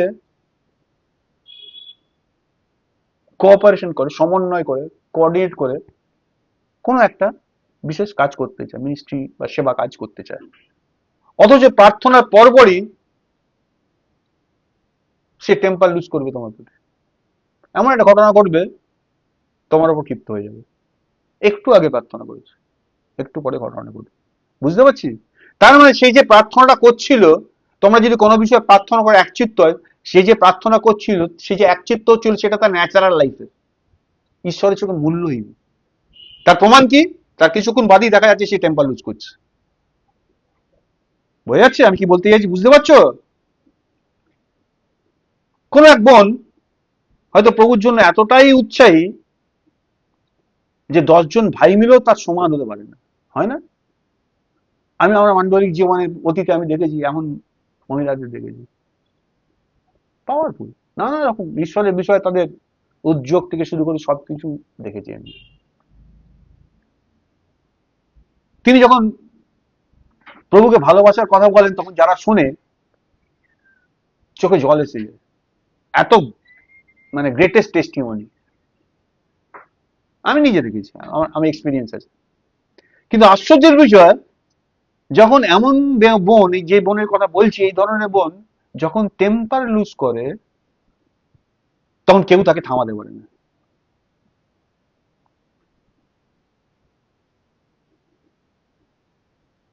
তাহলে যেই মানুষটা, যার জীবনে এরকম টেস্টিমনি, সে যখন টেম্পার লুজ করে, তখন সে কি হয়ে যায়, তাকে কেউ থামাতে পারে না। তাই প্রাকৃতিক জীবন, তার মানে সেই সেই মহিলা যেটা বলছিল বা যেটা করছিল ঈশ্বর বিষয়ে, সে ন্যাচারাল লাইফ থেকে করছিল, পরবর্তীকালে যে টেম্পার লুজ করছে সেটাও তার ন্যাচারাল লাইফ থেকেই করছে। এই ধরনের মানুষ বা এই ধরনের প্রাকৃতিক জীবনটাই আনরিয়েল জীবন, অবাস্তব জীবন। একদিন প্রাকৃতিক জীবনের সবকিছু ভেঙে ফেলতে হবে। ঈশ্বর বলছেন এটা ঈশ্বরের রাজ্যে যাবে না, সবকিছু ভেঙে ফেলতে হবে। আমাদেরকে সত্যি সত্যি প্রভুর দ্বারা ট্রাস্ট হতে হবে, যাতে আমরা দেখতে পাই যে আমাদের উৎসাহ বলো, আমাদের উদ্দীপনা বলো, আমাদের প্রভুর প্রতি ভালোবাসা বলো, এবং আমাদের প্রভুকে সেবা করার যে প্রাকৃতিক এবং যে জিলটা আমাদের মধ্যে থাকে, সেটা পুরোটাই ন্যাচারাল, এবং এগুলো কোনোটার মধ্যে ঈশ্বরের কোনো উপাদান নেই, ঈশ্বরের উপাদান থেকে বঞ্চিত। আমাদের যতগুলো লেয়ারেরই দেয়াল থাকুক না কেন, সে দেয়ালগুলো পেতল বা লোহার যাই হোক না কেন, সেটা বাইরের দরজা হোক, মাঝের দরজা হোক বা ভেতরের দরজা হোক, সবগুলোই অন্তরের অনুভূতি অনুযায়ী একে একে প্রভুর জন্য খুলতে হবে। যেমন যেমন প্রভু দেখাবেন, একটু একটা করে খুলে দিতে হবে। তখন আমরা বুঝবো, যখন আমরা খুলে দেবো, তখন আমরা বুঝতে পারবো যে আমাদের উৎসাহ উদ্দীপনার প্রকাশে আমরা কোথাও প্রভুকে দেখতে পাচ্ছি না। এত কিছু করেছি প্রভুর জন্য, কোথাও প্রভু নেই। একটা বড় উদাহরণ ছিল এই নিয়ে, যে বড়দিন যে পালন হয়, বিভিন্ন জায়গায় বড়দিন পালন হয় না, উদাহরণটা এইভাবে দিতেন যে একটা বাচ্চা, তার জন্মদিন, প্রচুর লোক ইনভাইট হয়েছে, বাড়িতে নেমন্তন্ন হয়েছে, প্রচুর লোক এসছে, ধনী ব্যক্তি বাড়িতে একটা বাচ্চা, তার জন্মদিন, আর খুব আনন্দ উদ্দীপনা চলছে, না নাচা গানা খাওয়া দাওয়া সব হচ্ছে, হতে হতে হতে হতে অনেকটা সময় কেটে গেছে, রাতটা যখন গড়িয়ে আসছে তখন হঠাৎ খেয়াল হয়েছে যাকে নিয়ে এটা সে কোথায়, তাকে আর খুঁজে পাচ্ছেন, সবাই সবাই মতো আনন্দে মেতে আছে। তারপরে পরে খুঁজতে খুঁজতে খুঁজতে খুঁজতে দেখা গেল সে সবাই তো প্রচুর গিফট উপহার নিয়ে এসেছিল না, সেই উপহারগুলো একটা জায়গায় জমা করতে করতে তার হয়ে আছে। খুঁজতে খুঁজতে দেখা গেল সেই উপহারের ফাঁকে কোনো একটা কোণে সে বাচ্চাটা গিয়ে ঘুমিয়ে পড়েছে। তাই সোকল্ড ঈশ্বরের জন্য যারা কাজ করা হয় বলে দেখানো হয়, সেখানে ঈশ্বর কোথায় থাকেন? তাই যখনই আমরা প্রভুর দ্বারা এতটা টাচড হবো যে তিনি আমাদের অন্তর থেকে রিলিজড হতে পারেন, তিনি কোথায় আছেন? তিনি আমাদের আত্মায় আছেন, তাই না? আত্মার থেকে তিনি আমাদের সোলে আসতে চান। যখন আমরা এতটাই টাচড হবো, যখন তিনি আমাদের অন্তর থেকে রিলিজড হতে পারেন, মুক্ত হতে পারেন, তখনই আমরা শুধুমাত্র ফল বহন করতে পারবো, ফল ক্যারি করতে পারবো। যেমন যখন 15 অধ্যায় বলা হয়েছে যে ফল আসে ভেতরের জীবন থেকে, তাই না? দেখো, যখন 15 অধ্যায় 2 পদে লেখা ছিল, তিনি আমার থেকে সেই সব ডাল কেটে ফেলেন যে ডালে ফল ধরে না। আচ্ছা, আর যে সেই ডালগুলো কি পরিষ্কার করেন যেগুলোতে ফল ধরে, যেন তাতে আরো অধিক ফল উৎপন্ন হয়। তাহলে ফলের সোর্সটা কি? গাছের শাখার ফলের সোর্স হচ্ছে মূল, ডালটা। তাহলে গাছের ফল আসে ভেতরের যে জীবন, লাইফটা তার মধ্যে থেকে আসে, অন্য কোনো জায়গা থেকে আসে না। প্রভুকে ভালোবাসা কোনো উৎসাহিত হওয়ার বিষয় না। আমি প্রভুকে ভালোবাসি, বা তুমি কি প্রভুকে ভালোবাসতে পারো না? আগে বলতাম, খুব জোরকে বলি, তাই না? বলি তো, তাদের বলতাম। প্রভুকে ভালোবাসা উৎসাহিত হওয়ার কোনো বিষয় নয়। আমি প্রভুকে ভালোবাসি বা তুমি প্রভুকে ভালোবাসো তাই এটা খুব উৎসাহিত বিষয়, সেটা নয়। বরং এটা অন্তর থেকে প্রভুকে স্পর্শ করার এবং তার দাদা নিজেকে তার প্রেমের কাছে সমর্পণ করার বিষয়। আমি যদি প্রভুকে ভালোবাসি, প্রভুর ভালোবাসার কাছে কি আমি নিজেকে সমর্পণ করি? এটা হচ্ছে সেই বিষয়। এখন থেকে আমাদের আর চিন্তা করতে হবে না আমরা প্রভুকে কতটা ভালোবাসি। আমাদেরকে শুধু এটাই চিন্তা করতে হবে যে আমরা কি আমাদের অন্তরে ঈশ্বর আমাদের যেসব বিষয়ে টাচ করেন সেগুলোতে নিজেদের সমর্পণ করতে রাজি আছি, সেই বিষয়গুলো কি সাবমিট করতে রাজি আছি। আমাদের প্রভুর সঙ্গে সম্পর্কের দিকে মনোযোগ দিতে হবে। প্রভুর সঙ্গে আমাদের রিলেশন কি সে বিষয়ে আমাদের মনোযোগ দিতে হবে। প্রভু যদি আমাদের টাচ করেন, আমরা কিভাবে রিয়াক্ট করব, কিভাবে আমাদের প্রতিক্রিয়া জানাবো। প্রভু যদি আমাদের কোনো একটা স্পেসিফিক অনুভূতি দেন, কোনো একটা সেন্স দেন, আমরা কিভাবে সেটাকে মান্য করব।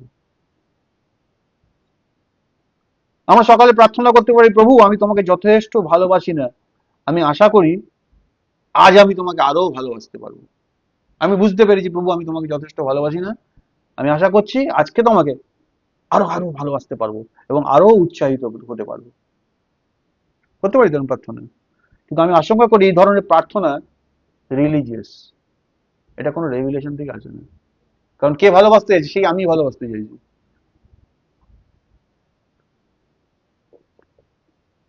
আমাদের চিন্তা করতে হবে না যে আমরা তার সামনে কেমন আচরণ করছি, প্রভুর সামনে আমরা কেমন বিহেভ করছি, সেটা নিয়ে আমাদের মাথা ঘামাতে হবে না। বরং চিন্তা করতে হবে আমরা কি তাকে মিট করছি, আমরা তার সঙ্গে সাক্ষাৎ করছি, আমরা কি প্রভুর অনুভূতিকে উপলব্ধি করছি, তাকে কি মান্য করছি। অনুভূতি তিনি যেটা দিচ্ছেন,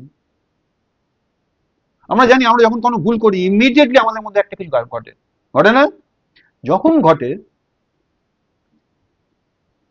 আমরা কি ইমিডিয়েট সেটাকে রেসপন্ড করি? করি না।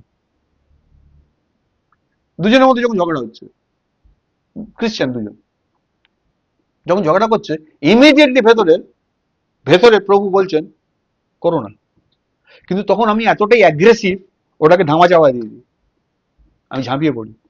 কারণ আমার মাথায় তখন আগুন জ্বলছে,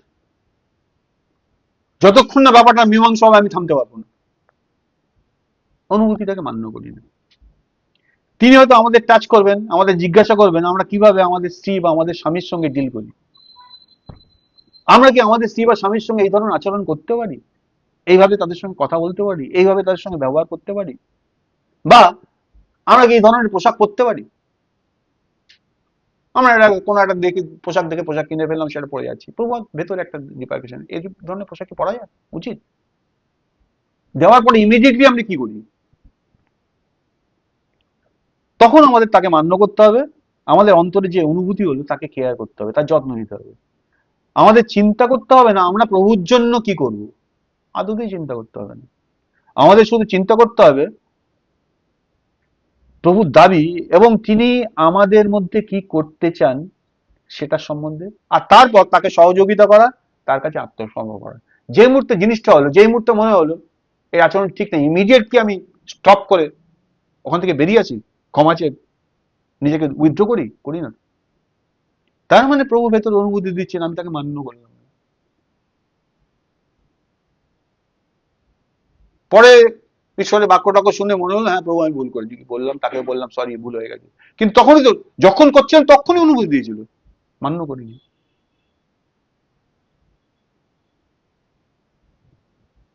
আমাদের শিখতে হবে।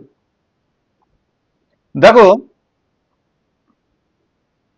সহযোগিতা আত্মসমর্পণের এই নীতি অনুযায়ী ঈশ্বর না মুভ করলে আমাদের মুভ করা উচিত নয়, ঈশ্বর না চললে আমাদের চলা উচিত নয়, ঈশ্বর চললে তবেই আমাদের চলা উচিত। এটাই হচ্ছে রেভলিউশন অনুযায়ী কাজ করা, এটাই হচ্ছে প্রকাশ অনুযায়ী কাজ করা, ধর্ম অনুযায়ী নয়। আমাদের একটা কিছু করতে হবে, আমরা এই অঞ্চলে থাকি, ঈশ্বরের জন্য আমাদের একটা কিছু করতে হবে, এটা রিলিজিয়ন, এটা ধর্ম। আর কেউ কেউ আছে কিছুই করে না, তার কারণ সে কোনোদিন তার অন্তর অনুভূতিকে মান্য করেনি।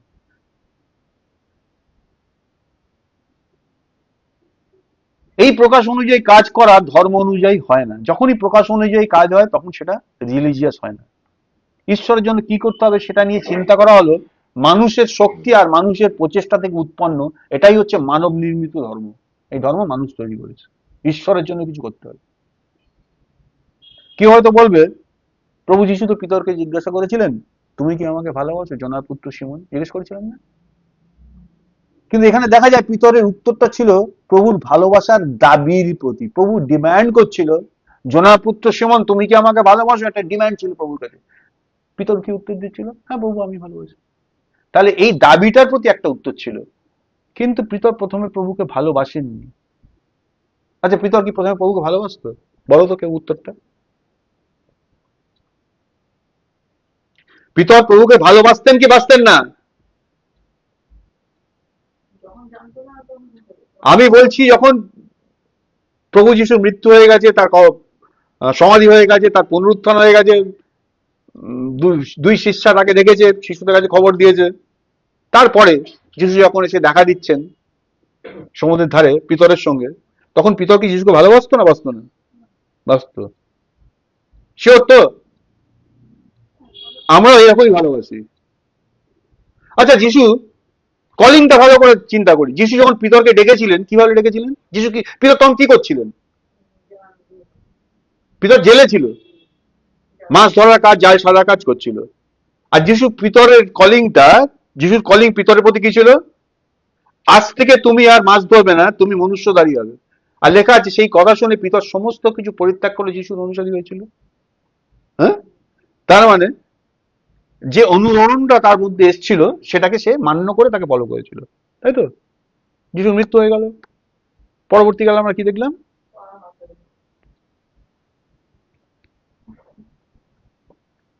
এইবার এর প্রেক্ষিতে বলো পিতর কি যিশুকে ভালোবাসতো?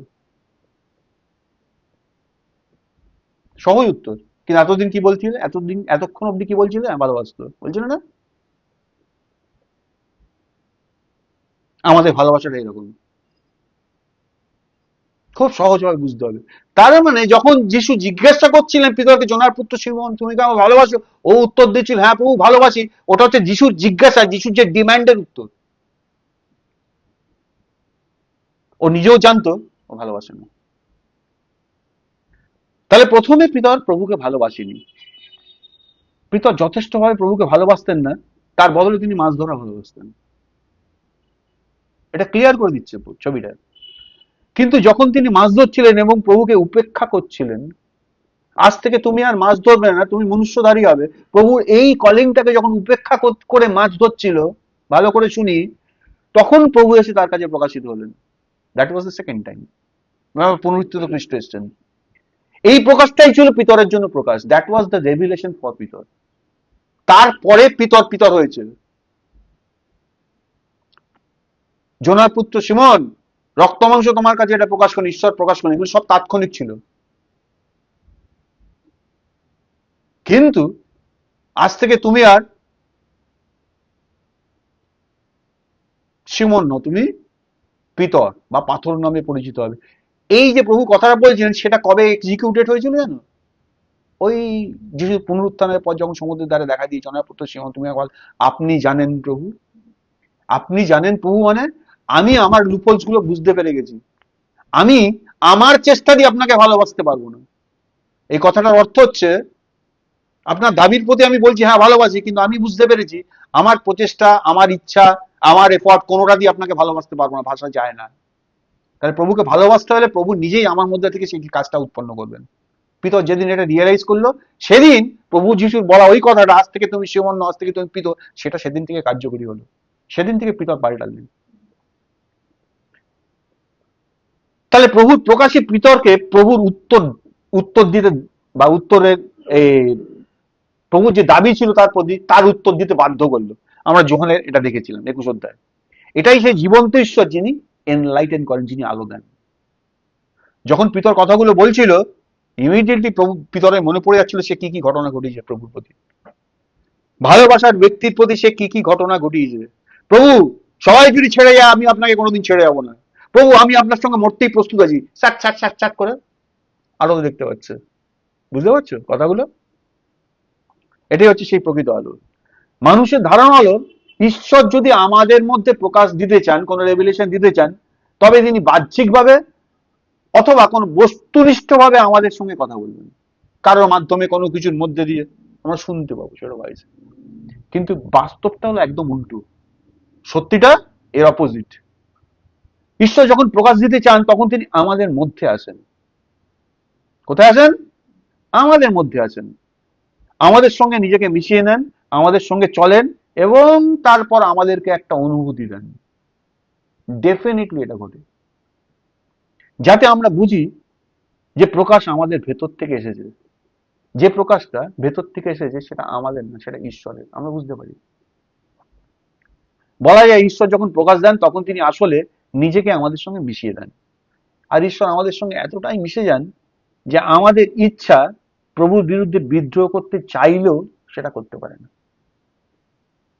এই মিঙ্গলটা, এই মিশ্রণটা যখন হয় তখন আর সে বিদ্রোহ করতে পারে না। আমরা তখন বুঝতে পারি যে এই যে বিদ্রোহটা, প্রভুর কথাটা না শোনা বা তাকে মান্য না করার যে রিবেলটা, এই বিদ্রোহটা আমার নিজের, এটা আমার নিজের, আমার ন্যাচারাল। আমাদের জানতে হবে যে প্রকাশ, রেভিলেশন কোনো বস্তুনিষ্ঠ নয়, পুরোটাই হচ্ছে বিষয়গত, সাবজেক্টিভ। কোনো একটা ইনসিডেন্ট, কোনো একটা বিষয়ে প্রভু আমাকে টাচ করছেন, ইমিডিয়েট আমাকে মান্য করতে হবে। প্রত্যেকটা সাবজেক্টিভ, বস্তুনিষ্ঠ। এমন একটা অদ্ভুত কিছু বিষয় নিয়ে ঈশ্বর বলেন না। মনে রাখবে সব বাহ্যিক বিরক্তি হচ্ছে ছদ্মবেশী শয়তান। আউটওয়ার্ড যত রকম বিরক্তিকর জিনিস আছে বা বিরক্তি আমরা বিরক্ত হই বা যার দ্বারা হয়, সবগুলো হচ্ছে ছদ্মবেশী শয়তান। ঈশ্বরের লোকের একটা লেখা পড়ছিলাম, তিনি লিখেছিলেন তিনি যখন চায়নার ফুকিয়ান প্রদেশের সাউথ রিজিয়নে ছিলেন, দক্ষিণ অংশে ছিলেন, তখন একটা ঘটনা ঘটেছিল। ওখানকার একজন ভাই যে প্রভুকে গ্রহণ করেছিল, প্রভুকে জেনেছিল, সে ইউএসএ তে গিয়েছিল মেডিকেল সায়েন্স পড়তে, ডাক্তারি পড়তে। পরবর্তীকালে সে যখন বাড়ি ফিরে এসেছিল, বাড়ি ফিরে এসে সে অস্বীকার করলো যে যিশু অর্থাৎ ঈশ্বরের পুত্র যিশু কোনোদিন মানুষ হয়ে পৃথিবীতে এসেছিলেন, মানব দেহ ধারণ করেছিলেন এবং তিনি ঈশ্বরের পুত্র ছিলেন, এটা ডিনাই করলেছে। এটা ছিল দুষ্ট আত্মাদের কাজ। দেখো, ঈশ্বরের প্রকাশ মানুষের কাছে বাইরে থেকে আসে না। আমি তোমায় বললাম ঈশ্বর সম্বন্ধে আর তুমি যিশুকে গ্রহণ করলে, কোনোদিন এটা হয়নি, কোনোদিন হতে পারে না। প্রকাশটা অলওয়েজ ভেতর থেকে আসে। তুমি শুনতে পারো একটা কথা, কিন্তু প্রকাশটা তোমার ভেতর থেকে আসবে, আর সেটা সম্পূর্ণভাবে বিষয়গত, সাবজেক্টিভ। যদি পরিস্থিতি আর অনুভূতি স্পষ্টভাবে বাইবেলের বিরোধিতা করে, দুটো জিনিস, একটা হচ্ছে পরিস্থিতি, সার্কামস্টেন্সেস, আরেকটা হচ্ছে আমার ভেতরে একটা ফিলিংস, যেটা বাইবেলে যা বলছে তার এগেনস্টে যাচ্ছে। হয়নি কখনো? হয়। সার্কামস্টেন্সিয়াল এভিডেন্স বা সার্কামস্টেন্সেস এবং আমার ফিলিংস দুটোই বাইবেলের কথার বাইরে এগেনস্টে যাচ্ছে, তবে সেটা শয়তানের রেভেলেশন, সেটা ডেফিনেটলি শয়তানের প্রকাশ। এমনকি অতীতে প্রেরিতরা গির্জাগুলো এমন সময়ের মধ্যে দিয়ে গেছে যখন তারা প্রকাশ হারিয়েছিল, এই রেভেলেশন হারিয়ে ফেলেছিল। কারণ বহু পরিস্থিতি অবস্থা তাদেরকে ঈশ্বরকে জানার পথে তাদেরকে বাধা দিয়েছিল। গত বাইবেল স্টাডিতেই বলেছিলেন, জাকবের এক্সাম্পল ছিল, তাই না? দেখো, ঈশ্বরের সঙ্গে থেকে, প্রভুর সঙ্গে চলে তার শিক্ষায় শিক্ষিত হয়ে জাকব কি ভুল করছিল? প্রভু যীশু খ্রিস্টের প্রকাশ হয়েছিল, ঈশ্বরের যে প্রতিজ্ঞা ছিল, নারীর বংশ এসে শয়তানকে ধ্বংস করে দেবে, অর্থাৎ যার জন্য সমস্ত কিছু প্রবলেম হয়েছে, সৃষ্টির সমস্ত প্রবলেমের মূলে যে তাকে ধ্বংস করবে নারীর বংশ, এটা ছিল ঈশ্বরের প্রতিজ্ঞা। ঈশ্বরের দ্বিতীয় প্রতিজ্ঞা ছিল আব্রাহামের বংশ ঈশ্বরের সমস্ত তৃতীয় ঈশ্বরের ট্রাইন গডের সমস্ত আশীর্বাদ আমাদের জীবনে নিয়ে আসবেন, প্রমিসটা ছিল। তাহলে সেই ব্যক্তি যখন প্রকাশিত হলেন, তিনি ধ্বংস করে দিলেন, আর ঈশ্বরের সমস্ত আশীর্বাদ নিয়ে এলেন। তাহলে ডিফারেন্ট যে ফেজ গুলো আমরা দেখেছিলাম, একটা হচ্ছে প্রতিজ্ঞার সময়, ব্যবস্থার সময় যে ডিসপেনশন গুলো ঈশ্বরের ছিল, অনুগ্রহের সময়। প্রভু যীশু আসার পরে কি ঘটল? তাহলে তিনি এই বিষয়গুলো থেকে বার করে দিলেন।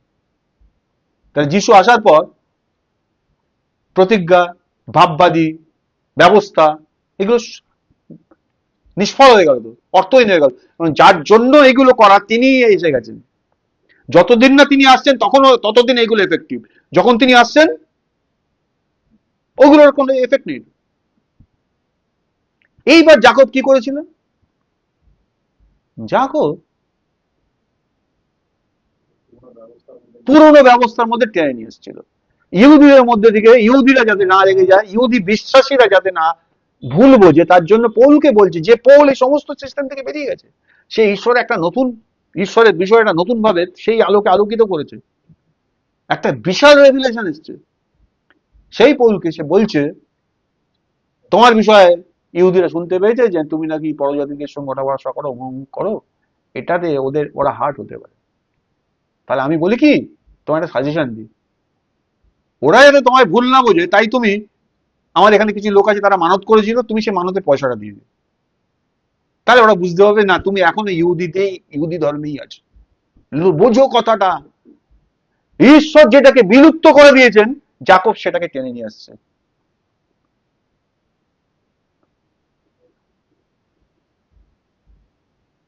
আমরা এটা পরিষ্কার ভাবে দেখতে পাই, এই সমস্ত বিষয় শয়তানের কাছ থেকে আসে। তাহলে প্রকাশ হলো বিষয়গত, এটা ঈশ্বর আমাদের মধ্যে এসে আমাদের সঙ্গে এক হয়ে যাওয়া।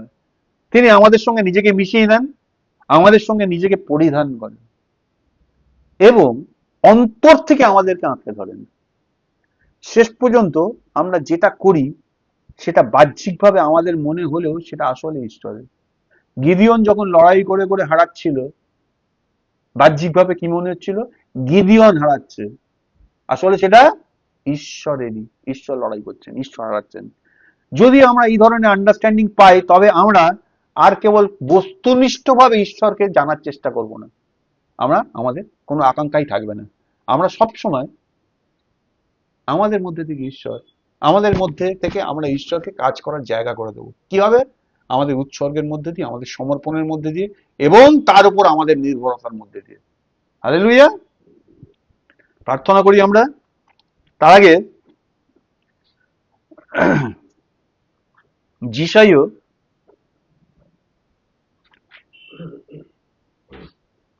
অর্থাৎ 43 অধ্যায়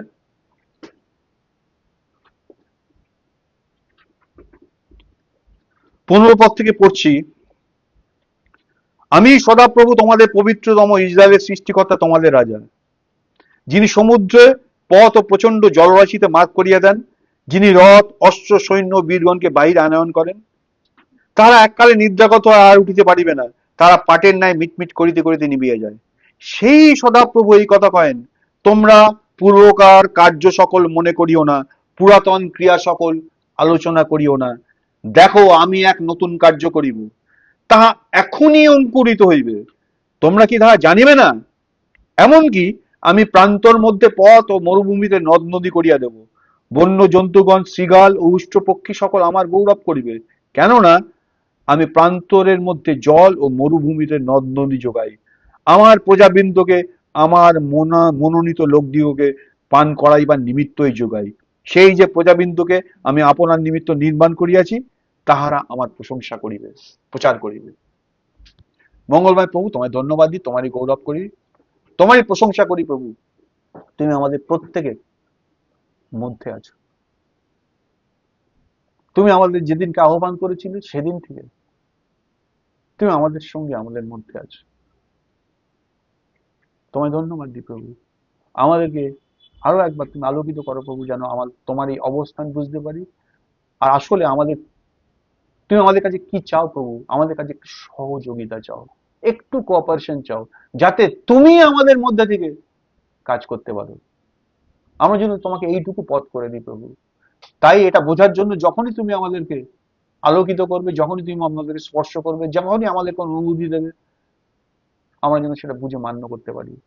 আর এর মধ্যে দিয়ে তুমি ক্রমান্বয়ে আমাদের মধ্যে দিয়ে তোমার কাজ করার গতি বাড়াবে, এবং ফলস্বরূপ প্রভু তোমার প্রকাশ দেখা যাবে। সমস্ত গৌরব মহিমা তোমারই হোক, যিশু নামে প্রার্থনা চাই, আমেন।